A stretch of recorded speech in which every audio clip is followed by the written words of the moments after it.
Today's episode of the Bleav in Steelers podcast is brought to you by betonline.ag. And football season is over, but there's still a lot of great action, whether it's NBA, UFC, NHL, plenty of sports to bet on. Betonline.ag is just the place to do it. Whatever sport, whatever time, wherever you at, just make sure if you want to do some kind of betting, go to betonline.ag. And I know you're a huge UFC guy, so I'm going to take all of my direction from you in that regard. And so if you want to place a bet on any of that action, head over to the website, betonline.ag today. Use your desktop or mobile device to sign up and receive your 50% welcome bonus on your first deposit. Just use our promo code Bleav, that's BLEAV, to get started. Bet online, where the game starts. All right, cue the music. It's time to start the show.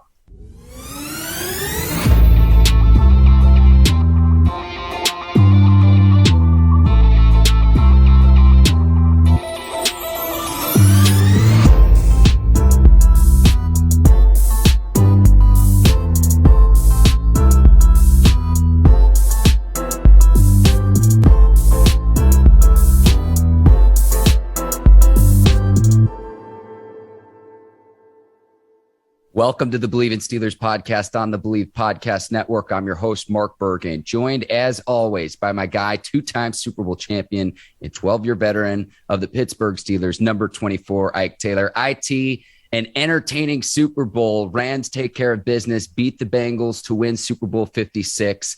We're going to have a full reaction on today's pod, and I'm excited because later this afternoon, I get to see you in the flesh. I'm doing really well. How are you this morning, my man? Man, I'm doing good, Mark. Good to see you, too. Can't wait to see you as well later. But, yeah, last night was a heck of a night, was a good game. Kind of what we expected.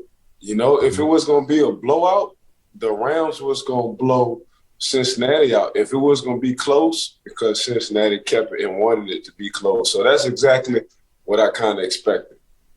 I'm happy. They finally got the Super Bowl MVP correct. Cooper Kupp, in my opinion, well deserving of the MVP. It was really that Rams final scoring drive.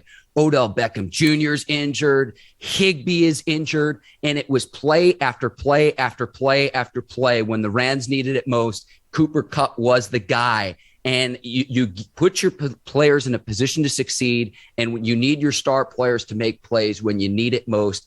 And it wasn't just that he delivered and moved the team down the field, Ike. It was also on the plays where he either drew offensive pass interference, he drew an unnecessary roughness penalty and still made a catch, some place that didn't even count.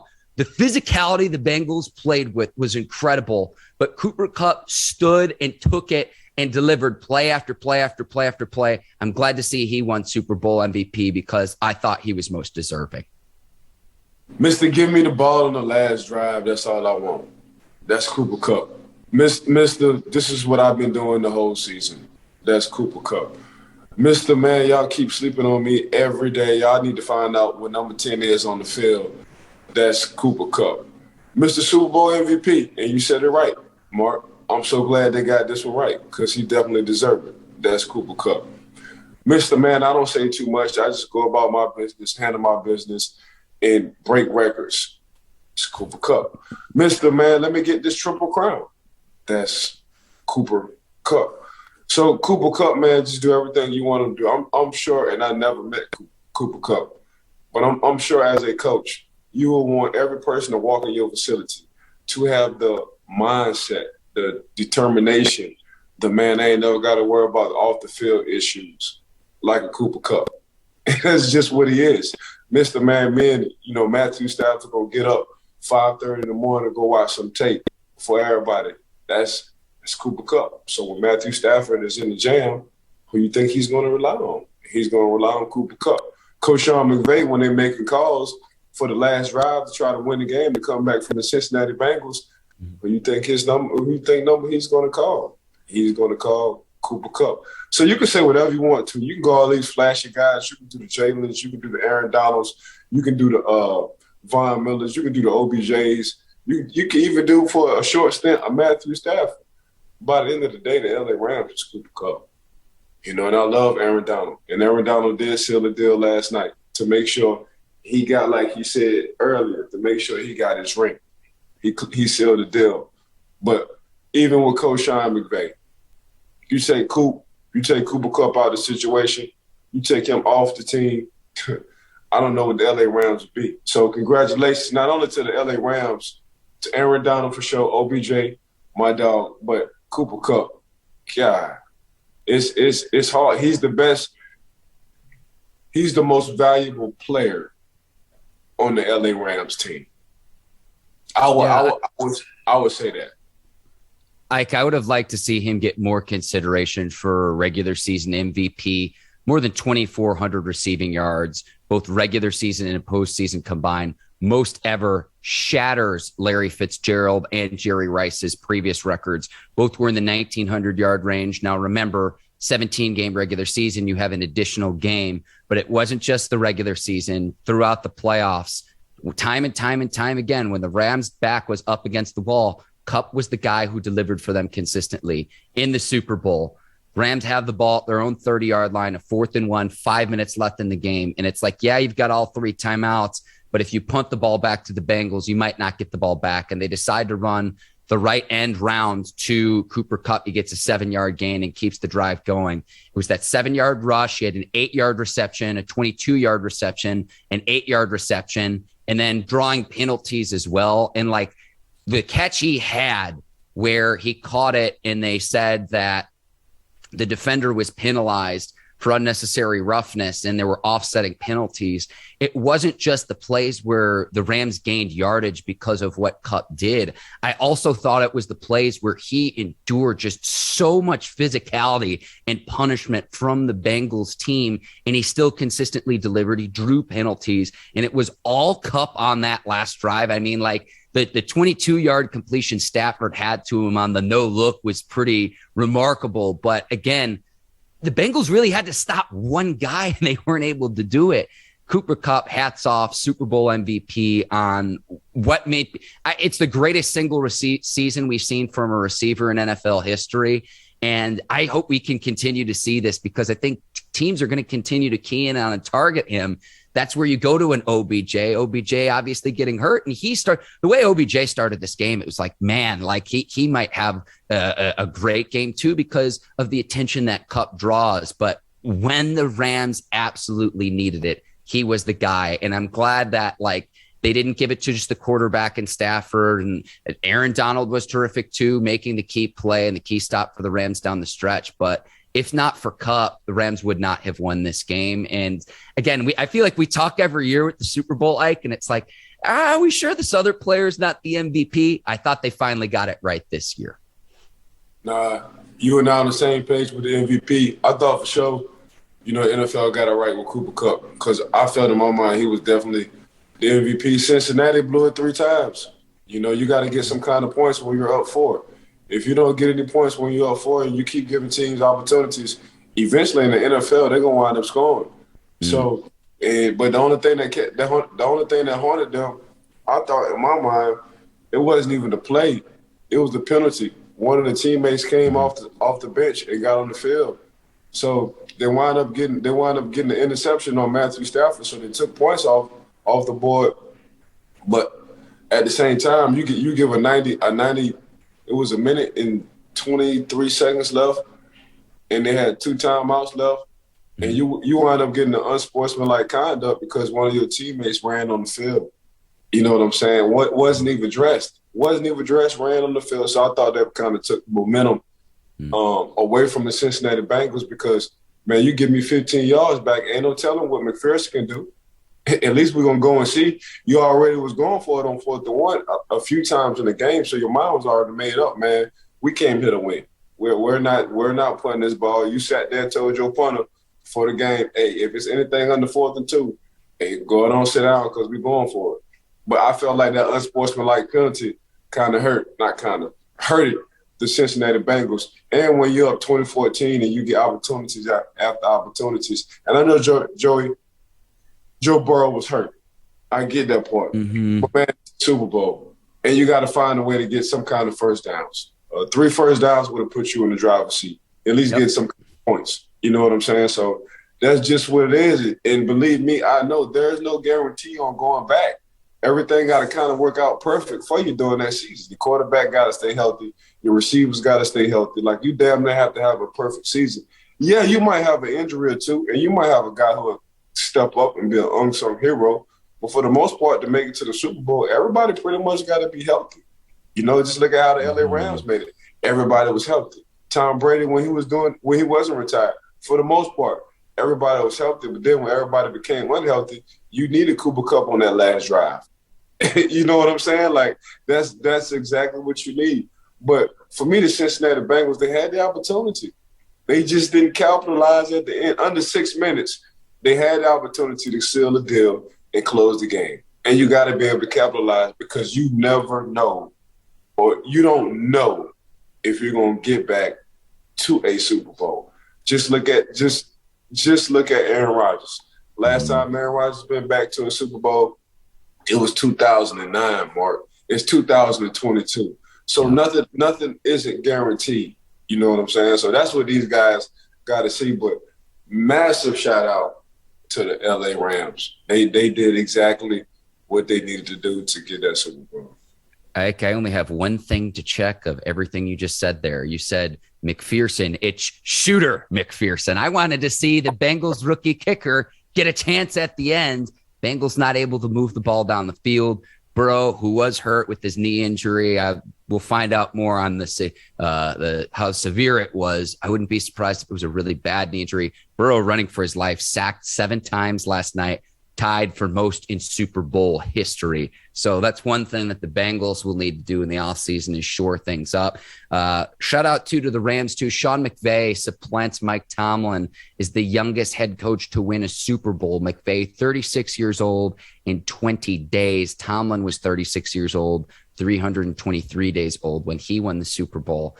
All the way back in the day, Ike, Super Bowl 43, a team that you were a part of. Yeah, big shout out to Coach Sean McVay. If you just talk to his players, I think Matthew Stafford in his post-game interview, he just called him Sean. Usually you call him Coach. He was like, yeah, Sean comes over to play. Sean's just keep players intact. Sean pretty much can relate to everybody. I'm like, damn, my mom would smack the hell out of me if I just would have said, I better put a coach in front of you. But that's just Coach McVay. Coach McVay, he just can relate to whomever he picks up. And to be able to go out and get a Jalen, a OBJ, a Von Miller. I got to give a big shout out to Les Snead too. You know, I've been knowing Les Snead for a couple of years, especially working over at the network. So big shout out to Les Snead, the general manager for the LA Rams. He gambles hard in the offseason when you want to talk about being aggressive and trying to get pieces to the LA Rams, and them pieces to the puzzle wind up working out for him. So big shout out. He's an unorthodox general manager, I would say, because he makes moves a lot of other general managers wouldn't make. But he made a chess move last year, and it wound up coming to fruition. So the LA Rams, man, good work.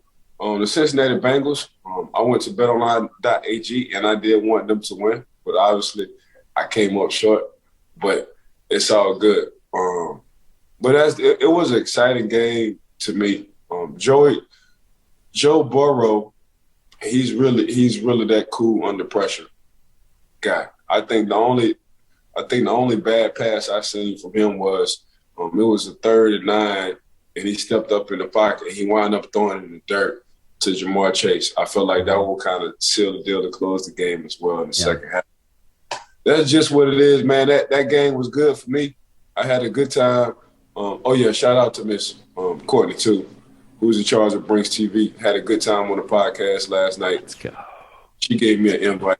I'm getting on there, spend about 15, 20 minutes on there. Had a good time chopping it up, talking to CJ and company, CJ Anderson and company. So that was pretty cool for me. But, yeah. Love that. I want to go back to, we mentioned Burrow's injury, and we'll see what happens, if anything, further of the extent of what happened there. I thought the windows tightened up in the fourth quarter. I think the Rams really, really pinned their ears back, and I was watching the game with the buddy, and it was like, I'm like, Burrow has no time to throw. 2-3 seconds and the ball's got to be out. Otherwise, it's a race to the quarterback with Donald and company, Leonard Floyd, Von Miller. I just thought that the passing windows too just were a lot tighter in the fourth quarter, where it was just like both teams were really, really going for it. So that's something that I noticed, where it was just like at the line of scrimmage, I mean, you're going to have your hands full trying to block the Rams up front as is. But I think that the Rams really could understand the stakes of that point in the game. Just something I noticed at the line of scrimmage. And that was really one of the keys going into this game, considering Burrow sacked 51 times, a league high during the regular season,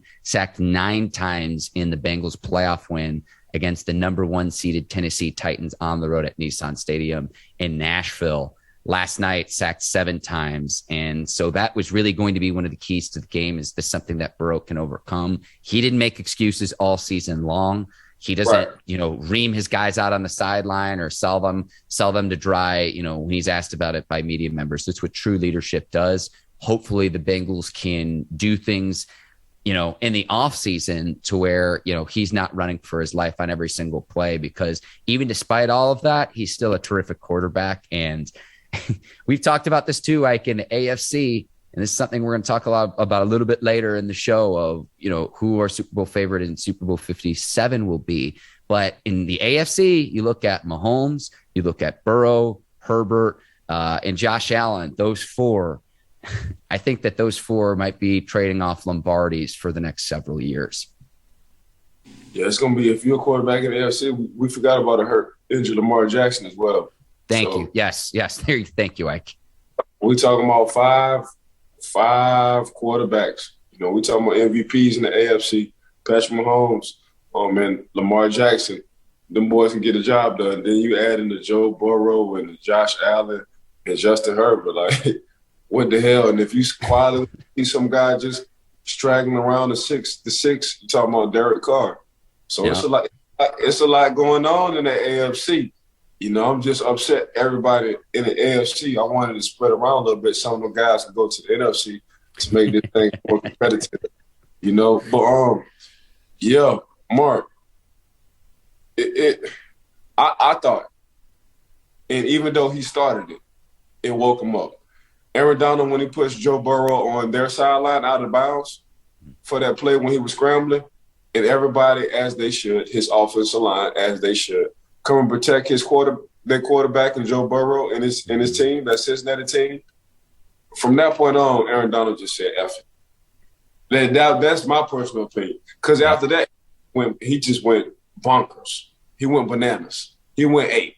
That's exactly what the young man did. So I thought, usually when you start something, you get a different kind of energy from the other team, like, you know what, forget you. But Aaron Donald started it, and everybody gathered around him. He was like, you know what, I forgot who I was. I'm Aaron Donald. Watch this. And he took off after that. Yep. Yeah, and even had the game-sealing play too, Ike, and it was just like, good luck stopping him and trying to block him up front. Happy to see him get a Super Bowl, because he has accomplished pretty much everything an individual player can accomplish short of winning a Super Bowl. He now will have a Super Bowl ring. And so after the game, he was speechless in terms of what it meant to him. A really, really cool moment in the reaction of that game. And it was just such a genuine, the interview, it's just like you could just see the emotion on his face and the tears streaming down his face in terms of everything that he's done to try to accomplish what he can do as a player in his career. And to see that moment come to fruition for him, I thought it was just really, really special to watch, Ike. Now, Aaron, he's my favorite player in the league. He's always been, like, the last 3 years, he's just been my favorite player. He's a game wrecker, Ike. In the NFL. But he's honestly a great person. But his work ethic is unbelievable, Mark. Usually guys are that talented. They don't work like Aaron Donald. But Aaron Donald is Aaron Donald. If he wants to retire right now, if he wants to go to the Hall of Fame and not wait 5 years, he gone. First ballot. No question. Yeah, that's how good. If you want to come out with who's up there? Tom Brady and Big Ben, Tom Brady and Big Ben, Aaron Donald is going to be, if he wanted to retire this year. Yeah. I was thinking about this in the historic perspective to piggyback off what you're saying. Like, other than Lawrence Taylor and Reggie White, I think Aaron Donald's like right there from a defensive player, from that kind of impact. Like, that's the caliber of player we're talking about here. He's the best player in the league. Like, Aaron Donald is the best. He's an interior lineman, meaning 1, 2, or 3 will get their hands on him every play. I'm talking about three grown men who got kids in the family at home. 300 plus pounds. Yeah. I'm talking about 900, close to 1,000, close to 1,100 pounds that will touch Aaron Donald damn near every play. And the time you don't touch him, he caused havoc. Man, you know how I'm not talking about we're going to double receiver or this linebacker can come downhill, he can cover. I'm talking about every defensive snap, Aaron Donald's getting hit by 2 guys, no less than 2. And if it's crucial, he going to get pinged by 3, and he still finds a way. Every play, I don't think people understand how hard it is you have to be the best defensive player in the NFL. One of them, I'm sorry. Shout out to Defensive Player of the Year, T.J. Watt. One of them, as a interior lineman, Mark. I'm not talking about on the edge. Yes. You might get a tight end to chip you, a running back to chip you if you play outside lineman. No, I'm talking about in the fire. How hot is the kitchen? I want it as hot as possible. Aaron Donald's a grown man. Oh, yeah. And like my Nana used to say, you can't cook cold. So there you go. You can't. You damn right you can't. But, man, that gas is a mother if it's cold. Like you say, Ike, we're cooking with gas now. And I think you're exactly right about the interior, because I love TJ Watt. TJ Watt was deserving to win Defensive Player of the Year this year. The year before, TJ Watt did have better statistical production than Aaron Donald, but it goes back to exactly like what you're saying, Ike. From the interior, if it's even close, you got to give the edge to the interior guy, because they're not going to put up the same statistical production as an edge pass rusher. So either a defensive end or an outside linebacker like a TJ Watt. So the fact that when he won it in the 2020 season, I remember it was like, well, if you look at the stats, Watt had better stats. But the fact that it was even close, and Aaron Donald every year in the league is an all-pro player. Again, we're talking about one of the all-time greats in Aaron Donald, and I think he belongs in that conversation again. The 2 guys, Lawrence Taylor and Reggie White. Aaron Donald's probably right there. I'd probably rank those 2 just ahead of Donald, but I need to think about it a little bit more, though, Ike. But that is the caliber of player we're talking about. Yeah, I mean, for me, I'm gonna put him at 1, Mark. And the reason why I'm gonna go it on. I'm not even going to shortcut Aaron Donald, because we're talking about the 2 guys we're talking about, the Reggies and the Lawrence Taylor, outside. Yeah. Mm-hmm. Outside. Put Aaron Donald at defensive end and watch how many sacks he have on outside. You know what I'm saying? Like, he could do it. He could do it too, because he's like, would you say like 280? He could easily do it. Yeah, no, but that's what he does. Like I started to pay attention to the terminology of great defensive linemen. So my nephew Bishop, who's at Florida State, I used to say, oh man, he played D tackle, nose tackle. He said, nah, I play D line. I said, Dad, why you say you play D-line? He said, because I can play inside or outside. He said, that's what Aaron Donald do. He played D-line. You don't put us at one position. You don't say we just a nose tackle or a D tackle, depending on a 4-3 or 3-4. Guys like us, we play D-line. I say, yeah. Hey, that's how good. Like, when we want to talk about Lawrence Taylor and White, man, them guys play outside linebacker / DN. Mm-hmm. It was hard to say, oh, yeah, they play D-line. Because when you play D-line, you line up in the inside or the outside. But this is no disrespect, but Aaron Donald for sure. Aaron Donald for sure. I'll put Aaron Donald at 1. I understand what you're saying. I just want to point out, play devil's advocate for anyone watching this on YouTube after the fact. Maybe a little bit of recency bias, Ike, but consider you played in the league 12 years, and I'm in good spirits today, the Monday after the Super Bowl. I'm going to let this slide. You ain't got to let it slide. Nah, and we ain't got no grease or no oil on the floor. I know you got your stickum shoes on.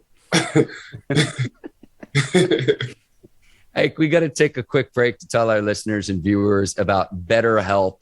So if you've got goals in life, dreams, aspirations, a lot of times you need help to get there. BetterHelp helps people pair them with a licensed professional to be able to do that and be able to outline, be able to help people out for whatever it is that they are trying to accomplish. Excited to have BetterHelp as a presenting sponsor of the Bleav in Steelers podcast. Something I fought for years, and that was help, because my grandmother, she called me man at a young age because I had to be the man at the house. But, man, make sure y'all just go and tap into BetterHelp.com, because it will help you not only with your goals, but just everything you want to do. And a lot of times, man, all we need to get that extra push is some kind of help. Yes, sir. Yes, sir. So here's what we need our listeners and viewers to do. You can see the website on your screen right now if you're watching the Bleav in Steelers podcast. BetterHelp is customized online therapy that offers video, phone, and even live chat sessions with a therapist, so you don't have to see anyone on camera if you don't want to. It's also affordable. It's more affordable than in-person therapy as well, Ike. And you can start by communicating with the therapist in less than 48 hours. Why invest everything else and not your mind? And so here's what I need our listeners and viewers to do if they're interested. You can go to betterhelp.com/Steelers. And so that way our Bleav in Steelers podcast listeners and viewers get 10% off on their first month at betterhelp.com/Steelers. Again, that's BetterHelp, BetterHelp.com/Steelers. Today's episode of the Bleav in Steelers podcast is also brought to you by NordVPN. And Ike, everyone's got their devices, laptop, cell phone, tablet. You need to have peace of mind when it comes to internet security. NordVPN makes sure that they've got the fastest connectivity, most servers, and next-gen encryption to make sure everything that you do online stays safe. Hey, I told y'all this every week. We're not slacking on our hacking because we got NordVPN who got our back, baby. Yes. And so, again, you can see that website on your screen right now. Grab your exclusive NordVPN deal by going to nordvpn.com/Bleav. Use the code Bleav, that's BLEAV, to get 70% off your NordVPN plan plus 1 additional month for free. It's also risk-free with Nord's 30-back money-back guarantee. Ike, Matt Stafford's going to Canton when this is all said and done, whether it's justified or not. But I think so. I was very happy to see him win 12 years with the Detroit Lions, not even able to get a playoff win. And now he's a Super Bowl champion, 12th all-time in passing yards, 12th all-time in passing touchdowns, 11th all-time in completions, 4th all-time in passing yards per game. I was really excited to see him when it all came together, the connection with him and McVay. And I thought he was very, very gutty as a quarterback in Detroit, playing games, coming back off the bench where he was hurt. I think he gave everything he could to that franchise. To see him win a Super Bowl, very happy for Matthew Stafford. And I think get a few more years of see if the Rams can repeat as Super Bowl champions. But if he keeps up this level of production for another 2-3 seasons, he's going to have a gold jacket, and we're going to see him in Canton, Ohio. Okay, so I'm glad you added another 2 or 3 years, because you almost made me jump off the cliff on that. Not right now. I agree. Matthew Stafford to the Hall of Fame today, if he was to retire? No. Not even. Now, Matthew Stafford, he got 3 more years left. Let's say you're doing another 3 with the LA Rams. Mm-hmm. Honestly, I think Matthew could do at least 5 to 6 because arm talent ain't the issue. Yeah, we can start talking. But right now, Mark, usually when you be hypothesizing, you be right. And I be thinking you be talking crazy, but you be right the majority of the time. But on this one, you just threw me for a loop on that one. Hell, today, hell. I keep both feet on the cliff. No need to jump off. I'm not trying to do that. Today should be a national holiday. It's the Monday after the Super Bowl. Not trying to get you to jump off the cliff there. But yeah, a few more years of the production level that he's at. I'd imagine the Rams are going to be back in the playoffs. You mentioned earlier about Les Snead. One thing I want to point out with the Rams, they don't have a first-round draft pick till the 2024 season. So it was absolutely crucial that they won Super Bowl 56 because you're not going to get that influx of talent that you would get with first round picks for this upcoming draft or the 2023 draft. So I'm with you there, Ike. But again, assuming that Stafford could at least lead the Rams back to the playoffs in, each of the next 2-3 seasons, they get back to say at least the conference championship game, if not repeating as Super Bowl champions. We know how difficult that can be. But if he plays at the level he's capable of playing at in, how he performed this last season, taking the Rams and winning a Super Bowl, I think eventually a few more years, but I think it's there. I'm with you though, too. If you decide today, hey, I'm done with the sport, I think he'd be a little bit more of a fringe guy right now. But assuming he has the stats the next several years, again, I kind of already made the case with the stats with where he's at right now at this moment in time. But all the talk shows are going to be talking about this here, today and the next few days, now that the football season is over and that the Super Bowl is over. Yeah, but time will tell. We'll definitely talk about that on our next show. But this Hall of Fame, man, I know you told Miss Courtney, Miss Courtney, go ahead and slide that in there because I'm going to piss hike off right quick. So. No, but I'm with you too. I mean, if you look at Ben and if you look at Tom Brady in the class that'll be in 5 years, say Stafford were to retire right now, is he in the same caliber of Ben or Tom Brady? I think the answer is no to that. So I'm with you, Ike. And no, sliding it in, it's just, look, this is something that you will see on your TV screen of whatever show or program you choose to watch. I promise you, this is going to be a discussion topic the next several days. I guarantee you, Ike. I'm just following your lead. That's all. I'm just playing with you. All right, Ike, before we wrap up here, and I like that you're giving me some grief, Ike. This is good. This is healthy. Who do you like to win Super Bowl 57? I know we are a year out from that, but who do you like next season? It's never too soon, especially considering BetOnline is a presenting sponsor of the Bleav in Steelers podcast. Yeah, I'm just going to go ahead on and hit the BetOnline, and I'm going to go back with the Cincinnati Bengals. They're going to win it all. Good choice, Ike. I like that. I'm between Bengals. I like the Bills. The Bengals you can get at plus 1,000. So you put $100 down, you make $1,000, and you get 1,100 back, Ike. So pretty good odds for the Bengals there. They have the fourth best odds to win the Super Bowl next season. Yeah, NFC. I got Green Bay going for the NFC. So Cincinnati, with Jordan Love at quarterback, right? Nah, they gonna find a way to pay Aaron Rodgers. Okay. They looking at the NFC like, if I'm Green Bay, I'm looking at the NFC like, so who I gotta? Let's see how Russ come back. Let's see what they're gonna do with Jimmy Garoppolo, and that's about it. The LA Rams, I just gotta look after. So right now, I gotta beat the LA Rams to get to where I need to get to. Mm-hmm. Okay, if I'm Aaron Rodgers, I'm like, because if he go to the AFC, boy, they got some young studs sitting in the AFC. It's gonna be an uphill battle. So, who the heck makes the Pro Bowl if Rodgers goes to the AFC? Ike, it's like, oh my gosh. Look on your face right now is incredible. I'm just saying, like, Aaron Rodgers, he will be a first ballot Hall of Famer, but we talking about Josh Allen, Patrick Mahomes, and now you throw into the mix Joe Burrow and the healthy Lamar Jackson. Like, I don't know if Aaron want to play them boys in the playoffs. Like, because these boys are winning games in Super Bowls in the playoffs. Like, don't forget, Patrick Mahomes and company been to more Super Bowl games than Aaron Rodgers, and he's just stepping his foot in the door. Yep. know what I'm saying? Like, let's not forget that. Stay your butt in the NFC. Go on, beat Matthew Stafford if you need to get back to where you need to go, and that's the Super Bowl.